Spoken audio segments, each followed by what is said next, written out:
പാഠം മഹാഭാരതത്തിലെ ഏറ്റവും അപകടകരമായ രത്നത്തിന്റെ കഥ. പേര് സ്യമന്തകമണി.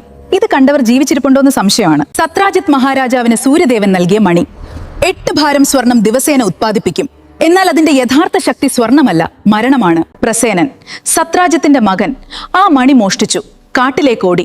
പിറ്റേന്ന് രാവിലെ അവന്റെ ശരീരം ചീന്തിയ നിലയിൽ കല്ലുപോയി. സിംഹം കൊന്നു. സ്യമന്തകം ഭല്ലൂകന്റെ കയ്യിലെത്തി. ഇവിടെയാണ് ശ്രീകൃഷ്ണൻ ഇടപെടുന്നത്. പക്ഷേ കൃഷ്ണനെ കൊല്ലുമെന്ന് വിളിച്ചു പറഞ്ഞു. കൃഷ്ണൻ പറഞ്ഞു, ഞാൻ ആ മണി കൊണ്ടുവരാം, പക്ഷെ നിങ്ങളുടെ അഹങ്കാരം. ഞാൻ. സത്രാജിത്ത് ചിരിച്ചു. ആ ചിരി ഒരു രാജവംശത്തെ മുക്കിക്കളഞ്ഞു. ഭല്ലൂകന്റെ ഗുഹ, ഉള്ളിൽ ആ മണി. പക്ഷെ കാവൽക്കാരനുണ്ട്, ജാംബവാൻ, ഒരു വാനരൻ, ആയിരക്കണക്കിന് വർഷം ജീവിച്ചവൻ. 28 ദിവസം യുദ്ധം. ജാംബവാൻ തോറ്റു, കൃഷ്ണൻ വിജയിച്ചു. എന്നാൽ കൃഷ്ണൻ മണി സത്രാജിത്തിന് തിരികെ കൊടുത്തില്ല. കൃഷ്ണൻ പറഞ്ഞു, ഈ മണി അപകടമാണ്, ഇത് വേണ്ട. എന്നാൽ സത്രാജിത്ത് ആക്ഷേപിച്ചു, നിനക്ക് മണി വേണം, അതുകൊണ്ട് തരുന്നില്ല. ആ രാത്രി സത്രാജിത്ത് കൊല്ലപ്പെട്ടു. മണി അപ്രത്യക്ഷമായി. ആരാണ് കൊന്നത്? കൃഷ്ണനോ അതോ മറ്റാരെങ്കിലുമോ? ഉത്തരം അറിയണ്ടേ? എങ്കിൽ ഈ വീഡിയോ മുഴുവൻ കാണുക. കാരണം സ്യമന്തകമണിയുടെ രഹസ്യം നിങ്ങളുടെ ജീവിതവുമായി ബന്ധപ്പെട്ടിരിക്കാം. സത്രാജിത്തിന്റെ മരണശേഷം അവന്റെ മകൾ സത്യഭാമ കൃഷ്ണനോട് ചോദിച്ചു, മണി എവിടെ? കൃഷ്ണൻ മറുപടി പറഞ്ഞില്ല, പകരം പുഞ്ചിരിച്ചു. ആ പുഞ്ചിരി ഇന്നും നിഗൂഢമാണ്. സത്യഭാമ കരഞ്ഞു, എന്റെ അച്ഛനെ കൊന്നവനെ ഞാൻ കണ്ടെത്തും. എന്നാൽ രാജസഭയിൽ ആരും മിണ്ടിയില്ല. ഭയം അതോ കുറ്റബോധമോ? അപ്പോഴാണ് ഒരു വൃദ്ധൻ എഴുന്നേറ്റത്. പേര് അക്രൂരൻ. അവൻ പറഞ്ഞു, സ്യമന്തകമണി ശപിക്കപ്പെട്ടതാണ്, ഇതാർക്കും വേണ്ട.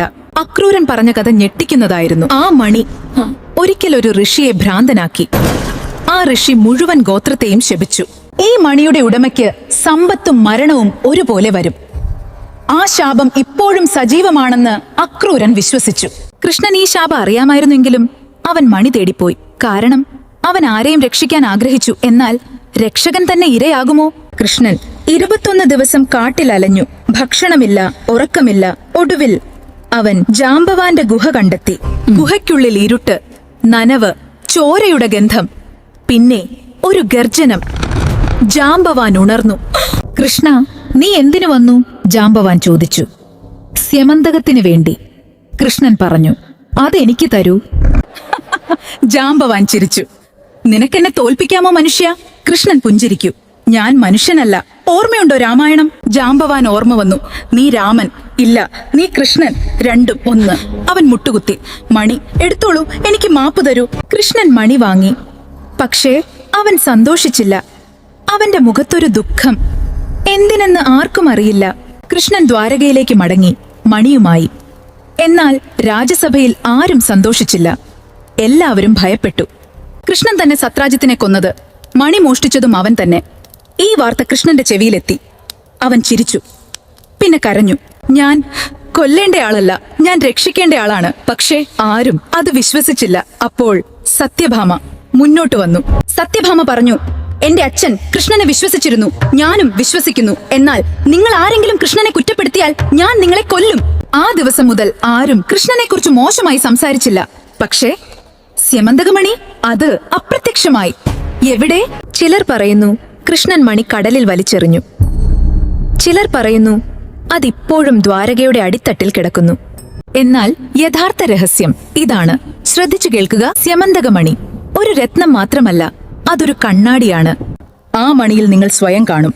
നിങ്ങളുടെ കൊതി, നിങ്ങളുടെ ഭയം. ആ മണി ഇപ്പോഴും എവിടെയോ ഉണ്ട്. പക്ഷേ അത് തേടിപ്പോകരുത്. സ്യമന്തകമണിയുടെ കഥ ഇവിടെ അവസാനിക്കുന്നു. പക്ഷേ പാഠം ഇവിടെ തുടങ്ങുകയാണ്. സമ്പത്തിനേക്കാൾ വലുത് ശാന്തിയാണ്. ഓർക്കുക, ഇത് ഗുരുവിന്റെ വചനം. തുടർന്ന് വരുന്ന രംഗങ്ങളിൽ ഞാൻ പറയും, കൃഷ്ണൻ എന്തുകൊണ്ട് മണി എടുത്തില്ല എന്ന്. തുടർന്ന് കൃഷ്ണന്റെ മറുപടി ഉണ്ടാകും. സബ്സ്ക്രൈബ് ചെയ്യാൻ മറക്കരുത്. ശ്രീ ഗുരുവായൂരപ്പന്റെ അനുഗ്രഹം ഉണ്ടാകട്ടെ. സത്രാജിത്തിന്റെ മരണത്തിന് പിന്നിൽ ഒരാൾ മാത്രം ലാഭം കണ്ടു. അവന്റെ പേര്